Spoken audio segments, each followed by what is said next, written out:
టీచర్లపై supreme court కీలక వ్యాఖ్యలు చేసింది. వారు తమ ఉద్యోగాల్లో కొనసాగాలన్నా, భవిష్యత్తులో ప్రమోషన్లు పొందాలన్నా టెట్ తప్పనిసరి అంటూ సుప్రీంకోర్టు స్పష్టం చేసింది. కనీసం 5 ఏళ్లు సర్వీసు ఉన్నవారంతా టెట్ పాస్ అవ్వాలని తెలిపింది. ఇందుకోసం 2 ఏళ్లు గడువు విధించింది. ఆలోపు అర్హత సాధించాలని, లేకపోతే వారు తమ ఉద్యోగాలు కోల్పోతారంటుంది. కాగా ఉమ్మడి ఏపీలో 2012లో తొలిసారి టెట్ నిర్వహించింది. అంతకుముందు ఉద్యోగంలో చేరిన 30,000 మందిపై ప్రభావం పడనుంది.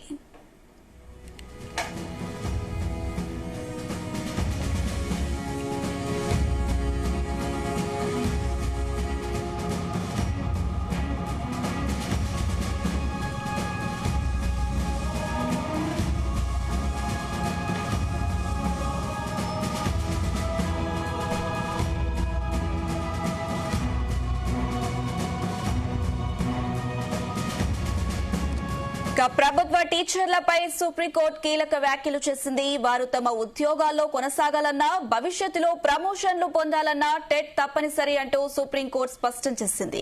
ఇదే అంశానికి సంబంధించి మరిన్ని అప్డేట్స్ మా ప్రతినిధి రామచంద్ర అందిస్తారు. ఎస్ రామచంద్ర. అనుష, విద్యా హక్కు చట్టం అయితే ఆర్టీఈ అమల్లోకి వచ్చిన సంవత్సరం 2009 తర్వాత నియమితులైనటువంటి టీచర్లు ఉపాధ్యాయ అర్హత పరీక్ష ఏదైతే టెస్ట్ పరీక్ష ఉందో ఉత్తీర్ణులు కావడం తప్పనిసరి అని చెప్పి సుప్రీంకోర్టు స్పష్టం చేసింది. పదోన్నతి పొందాలన్నా టెట్ పాస్ కావాల్సిందే అని. ఈ మేరకు తమిళనాడుకు సంబంధించినటువంటి ఒక కేసులో జస్టిస్ దీపాంకర్ దత్తా, జస్టిస్ మన్మోహన్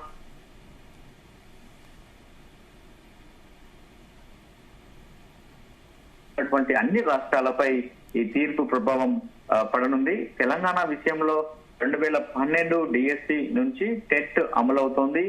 రాష్ట్రంలో 1.10 లక్షల మంది టీచర్లు ఉండగా వారిలో 30,000 మంది 2 ఏళ్ల లోపు టెట్ పాస్ కావాల్సి ఉంటుందని చెప్పి కూడా పాఠశాల విద్యాశాఖ అధికారులు చెప్తున్నారు.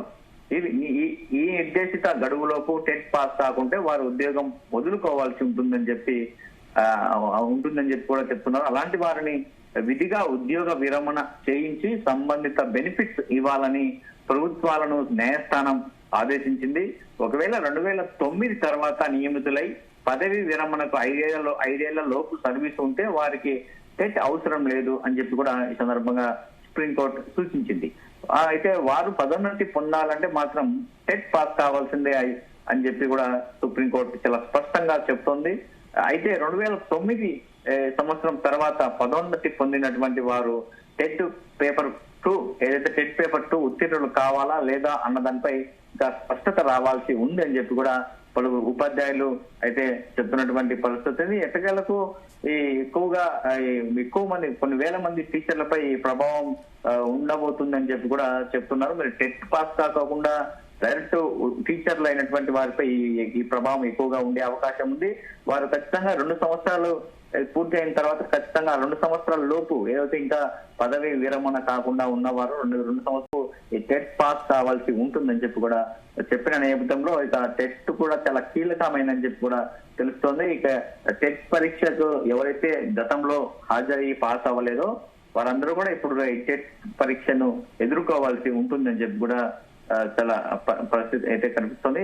2 ఏళ్ల గడువు కూడా సుప్రీంకోర్టు విధించింది. అర్హత సాధించని వారు తమ ఉద్యోగాలను కోల్పోవాల్సి ఉంటుందని చెప్పి కూడా చాలా స్పష్టంగా చెప్పినటువంటి పరిస్థితి. తీర్పులో ఏదైతే పదవి విరమణకు 5 ఏళ్ల లోపు ఉన్న ఉపాధ్యాయులకు మాత్రం టెట్ అవసరం లేదు అని చెప్పి కూడా మినహాయింపు ఇస్తూ సుప్రీంకోర్టు తీర్పు ఇచ్చింది. పదోన్నతులు పొందాలంటే ఖచ్చితంగా టెట్ అర్హత సాధించాల్సి ఉంటుందని చెప్పి కూడా చెప్పినటువంటి పరిస్థితి ఉంది. టెట్ పరీక్ష తప్పనిసరి చేస్తూ national council for teacher education 2010లోనే ఈ నిబంధనను విధించింది. ఉమ్మడి రాష్ట్రంలో 2012లో నిర్వహించిన డిఎస్సి పరీక్షకు తొలిసారి టెట్ తప్పనిసరి, అప్పటి నుంచి కూడా టెట్ తప్పనిసరి చేస్తూ వస్తున్నారు. ప్రస్తుతం సుప్రీం తీర్పు ప్రభావం రాష్ట్రంలో 2012కు ముందు ఉద్యోగంలో చేరిన దాదాపు 30,000 మంది ఉపాధ్యాయులపై ఈ ప్రభావం ఉండనుందని చెప్పి కూడా తెలుస్తుంది. మరి టీచర్లందరూ కూడా ఆందోళన వ్యక్తం చేస్తున్నారు. మరి పదవీ విరమణకు దగ్గరగా ఉన్న వారికి ఎటువంటి సమస్య లేకపోయినా ఇంకా ఇంకా సర్వీస్ ఉన్న వాళ్ళు మాత్రం ఆందోళన వ్యక్తం చేస్తాం. మరి టెట్ పాస్ అవ్వకపోతే తమ పరిస్థితి ఏంటి, తమ ఉద్యోగం ఏంటి అన్న ఆలోచనలో పడినట్లుగా తెలుస్తుంది. మరి టీచర్లు కూడా సుప్రీంకోర్టును ఆశ్రయించే అవకాశాలు కూడా ఎక్కువగా కనిపిస్తున్నాయి. అనుష. ఎస్ రామచంద్ర, అయితే 2009 తర్వాత పదోన్నతి పొందిన వారు టెట్ పేపర్ 2 ఉత్తీర్ణులు కావాలా లేదా అన్న దానిపై ఇంకా స్పష్టత రావాల్సి ఉంది. మరి వారికి సంబంధించినంత వరకు అప్డేట్ ఎప్పటి వరకు వస్తుంది, వాళ్ళకి ఒక క్లారిటీ ఎప్పటి వరకు వచ్చే అవకాశం ఉంటుంది? ఖచ్చితంగా దానికి సంబంధించినటువంటి అంశంలో కూడా ఏదైతే 2009 అలాగే టెట్ 2 పరీక్ష ఏదైతే పేపర్ 2 ఉంటుందో 2009 తర్వాత పదోన్నతి పొందిన వారు టెట్ పేపర్ 2 పరీక్ష పాస్ కావాలా లేదా అన్నదానిపై కూడా స్పష్టత రావాల్సి ఉందని చెప్పి టీచర్లు మిగతా అందరూ కూడా చెప్తున్నారు. మరి దానిపైన కూడా సుప్రీంకోర్టుకి ఎవరైనా ఒక నోటీస్ కానీ ఒక పిటిషన్ వేస్తే మాత్రం దానికి కూడా ఒక స్పష్టమైనటువంటి ఆ అంశానికి సంబంధించినటువంటి స్పష్టంగా చెప్పే అవకాశాలు కూడా కనిపిస్తున్నాయి. మరి సుప్రీంకోర్టు దాని మీద అధ్యయనం చేస్తుందని చెప్పి కూడా న్యాయ నిపుణులు చెప్తున్నారు. ఏదైతే ఇంకా పేపర్ 2కు సంబంధించి ఆల్రెడీ పదోన్నతి పొంది ఇప్పుడు పదవుల్లో ఉండి ఉపాధ్యాయులుగా ఎవరైతే కొనసాగుతున్నారో మంచి పొజిషన్ లో ఉన్నవారు వారు టెట్ పేపర్ 2 రాస్తేనే ఆ పదవి కొనసాగుతారా, లేకపోతే పేపర్ 2 రాయకపోయినా పర్లేదు టెట్ అని చెప్పి ఒక తీర్పు ఏమన్నా చెప్తుందా, ఒక సూచన ఏమన్నా చేస్తుందా సుప్రీంకోర్టు అన్ని కూడా అందరూ ఎదురు చూస్తున్నటువంటి పరిస్థితి. మరి దీనికి సంబంధించినటువంటి పూర్తి క్లారిటీ కూడా రావాల్సినటువంటి అవసరం అయితే ఉంది. మరి సుప్రీంకోర్టు ఇదే అంశంపై కూడా ఎవరైనా ఒక పిటిషన్ వేస్తే దానికి సంబంధించినటువంటి తీర్పు కూడా వెలువడించే అవకాశాలు అయితే కనిపిస్తున్నాయి. మరి చూడాలి సుప్రీంకోర్టు ఎటువంటి నిర్ణయం తీసుకుంటుందో మనం వేచి చూడాల్సి ఉంటుంది. Anusha. Right Ramachandra, thank you.